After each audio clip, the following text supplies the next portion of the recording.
श्रद्धांजलि अर्पित कर रहा है। क्या कहना चाहेंगे आप? मतलब मनोहर काशीराम के मंजिलों पे काम कर रहे हैं, क्या कहेंगे आप? देखिए, जिस तरह का माहौल आज पूरे देश में है, खासतौर पे जो सामाजिक कार्यकर्ता हैं, राजनीतिक कार्यकर्ता हैं या धर्म के क्षेत्र में काम करने वाले हैं, उन सभी लोगों ने मान्यवर काशीराम साहब के संदेश को बहुत अच्छे से ग्रास्प किया है। और आज मैं नहीं समझता कि देश का कोई भी ऐसा महत्वपूर्ण स्थल है जहां पे मान्यवर काशीराम साहब के विचारों को लेके, उनके आंदोलन को लेके लोग उनसे प्रभावित ना हो और आज उन्हें अपने श्रद्धा सुमन अर्पित ना कर रहे हो। वास्तव में जो कार्य काशीराम साहब ने अपने जीवन काल में शुरू किया और लगभग 40 साल बहुजन समाज को इकट्ठा करने में लगाए, आज उसके फल के रूप में, प्रतिफल के रूप में आप देख सकते हैं कि हमारा सामाजिक आंदोलन, राजनीतिक आंदोलन बहुत तेजी से आगे बढ़ रहा है। मान्यवर काशीराम साहब को इस खास अवसर पे मैं भी अपने श्रद्धा सुमन अर्पित करना चाहूंगा। और जो उनका हमारे लिए कमांडमेंट था, उनके लिए हमारे लिए आदेश था कि बहुजन समाज का निर्माण करना है और बहुजन समाज को हुक्मरान समाज बनाना है, उस आंदोलन को आगे बढ़ाने के लिए अपने जितने भी संसाधन हैं, अपने जितने भी प्रयास हैं, उनको और तेज करना है।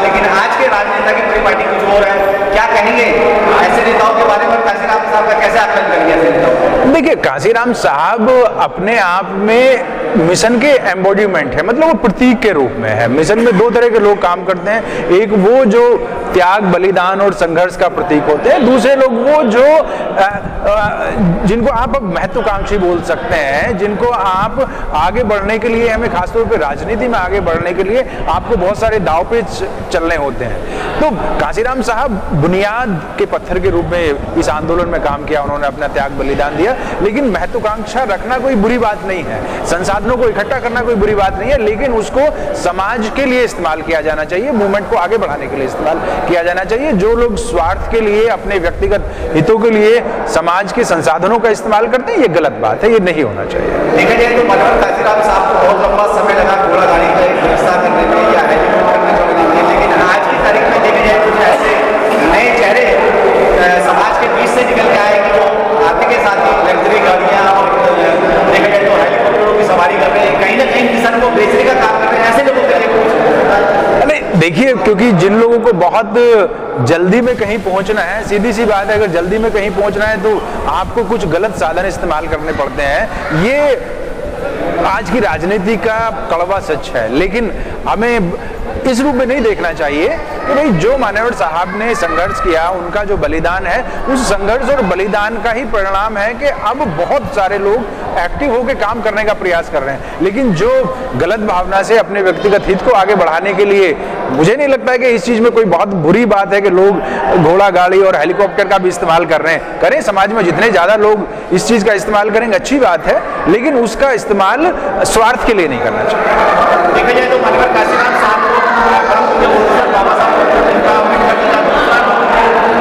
से जाना जाता है, लेकिन कुछ स्वार्थी लोग कहीं ना कहीं मनोहर काशीराम साहब के नाम को, बाबा साहब के नाम को टोकरी में रख के बेचने का काम कर रहे हैं। ऐसे राजनीतिक लोगों के लिए क्या कहेंगे? देखिए, आप उन लोगों की, चंद लोगों की तरफ क्यों देख रहे हैं? आप देखिए कि देश के अंदर लाखों नहीं करोड़ों की संख्या में ऐसे कार्यकर्ता हैं, ऐसे मेहनती और मैं कहूँगा बलिदान करने वाले, अपना सब कुछ न्यौछावर करने वाले लोग हैं। हमें उन लोगों की स्टोरी को आगे बढ़ाना चाहिए, हमें उन लोगों की कहानी को समाज को बताना चाहिए, ना कि चंद जिनको आप कह रहे हैं बिके हुए स्वार्थी लोग हैं, उनकी बात को आगे बढ़ाना चाहिए, दिखाना चाहिए। इससे एक नेगेटिव इंप्रेशन क्रिएट होता है। पूरे देश में कहीं पे भी आप चले जाइए, मान्यवर साहब के आंदोलन से जुड़े हुए लोग अपने तन मन धन के साथ पूरा प्रयास कर रहे हैं कि बहुजन समाज का निर्माण किया जा सके। चंद बिके हुए लोगों पे मुझे नहीं लगता कि हमारे इवन सोशल मीडिया को भी ज्यादा किसी तरह का उस पर ध्यान देना चाहिए। ये दूसरे लोगों के लिए काम करने वाले लोग हैं। उन लोगों पे अगर आप अपना ध्यान लगाएंगे, उन लोगों को आप हाईलाइट में लाएंगे, तो फिर वही बात हो जाएगी जिस काम को वो करना चाहते हैं, जिस चीज को जिस तरीके से मानव काशीराम साहब काम कर रहे थे, उन्हीं के पैनल में अलग काम कर रहे थे। अब हमारे गुरु काशीराम साहब ने तो उनको बहुत मतलब एक टोकरे में रख के या मतलब मूर्तियां रख के उनकी मतलब इस तरीके से बहुत अच्छा काम किया, लेकिन उनके सामने उन्होंने कभी साथ नहीं दिया।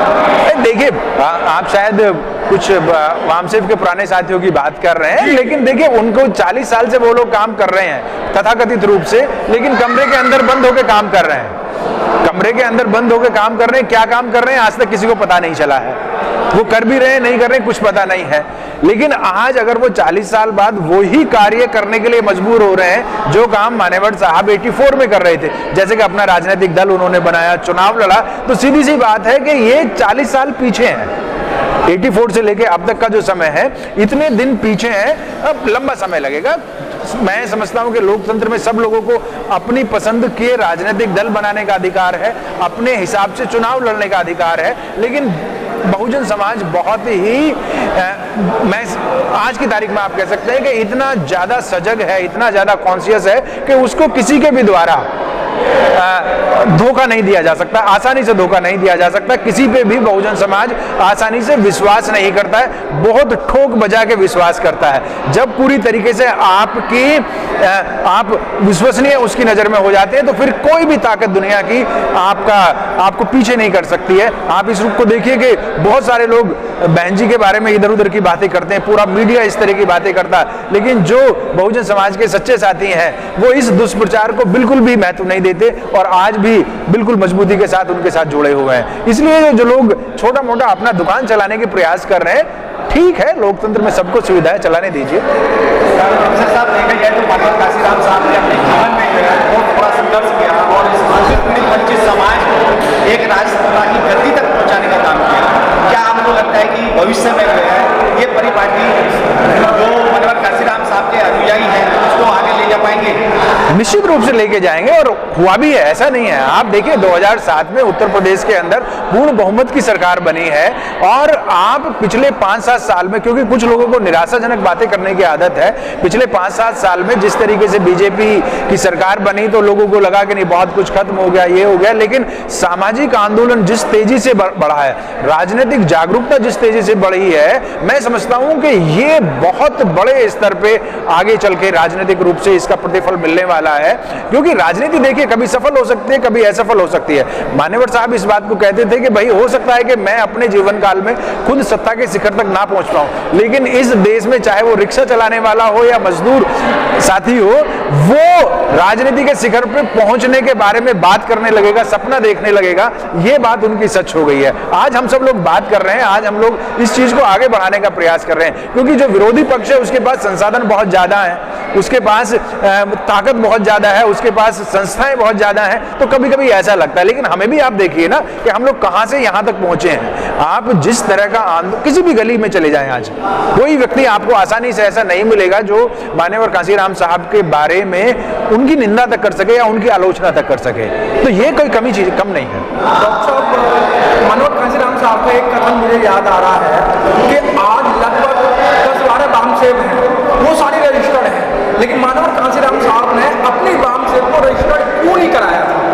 देखिए, रजिस्टर्ड कराने का मतलब ये होता है कि आपको सरकार से लेजिटिमेसी चाहिए, सरकार से वैधता चाहिए, और सरकार तो यहाँ पे कोई इस तरह का काम करती नहीं है। आप समझते हैं कि सरकार मनुवादियों के हाथ में है, आपको अपना सारा कच्चा चिट्ठा उनके सामने रखना पड़ेगा, वो बिना वजह से आपको परेशान करेंगे। और जब आप कोई महान कार्य करना चाहते हैं तो आपको जनता को आपके ऊपर विश्वास होना चाहिए। सरकार को आपके ऊपर विश्वास है या नहीं है, इससे कोई फर्क नहीं पड़ता। इसलिए मान्यवर साहब कहते थे कि मैं इकलौता रजिस्टर्ड मेंबर हूं वामसेफ का, उसके अलावा ना कोई ऑफिस बीरर था, ना ही कोई उनका रजिस्टर्ड मेंबर था। लेकिन आज जो लोग सरकार के साथ रजिस्ट्रेशन करा के 4-6-10 लोगों के साथ छोटा मोटा अपना कार्य करके, कुछ कैडर कैंप्स लगा के उस तरह का कार्य करने का प्रयास कर रहे हैं, मुझे लगता है कि ये पूरी दुनिया में कहीं ऐसा सफल नहीं हुआ कि आप रजिस्टर्ड क्रांति कर सकें, रजिस्टर्ड ऑर्गेनाइजेशन के द्वारा सामाजिक परिवर्तन कर सकें या व्यवस्था परिवर्तन कर सकें। आखिर में चलते चलते एक बात को जानना चाहूंगा, किस तरीके से, किस तेजी से इस देश का शोषित पीड़ित वंचित समाज का युवा भटक गया है, यानी कि बहुजन विचारधारा से हट गया है। कई लोग लखनऊ में, दुर्गा वाहिनी में या शिवसेना में या इसके अलावा और मनवादी संगठन है, उनके साथ जाके अपनी जीवनचर्या को आगे चलाने का काम कर रहा है। क्या ऐसे लोगों को कुछ कहना चाहेंगे? देखिए, आप जो सवाल कर रहे हैं कि बहुजन समाज का युवा भटक गया, मैं समझता हूं ये गलत सवाल कर रहा है। कहां बहुजन समाज का युवा भटक गया? आज उत्तर प्रदेश लखनऊ में जाके देखे, वहां पे लाखों की संख्या में युवा आपको नजर आएगा जो पहले से ब्राह्मणवाद, जातिवाद या मनुवाद के चंगुल में थे, वहां से करोड़ों लोग निकल के अब बहुजनवाद, अंबेडकरवाद और मानवतावाद की तरफ बढ़ रहे हैं। तो वो लोग वहीं पे पहले से ही थे, लेकिन वहां से निकल के बहुत सारे लोग आ गए। मैं फिर कहूंगा आपको कि आप जो मीडिया की, मनुवादी मीडिया की चमक दमक है, उसमें ऐसा लगता है कि हमारे बहुत सारे लोग वहां चले गए हैं। बिल्कुल भी ये बात सही नहीं है। वहां से करोड़ों लोग निकल के आए। आप इन निकले हुए करोड़ों लोगों की कहानियों को जनता को बताएं तो ज्यादा अच्छा होगा।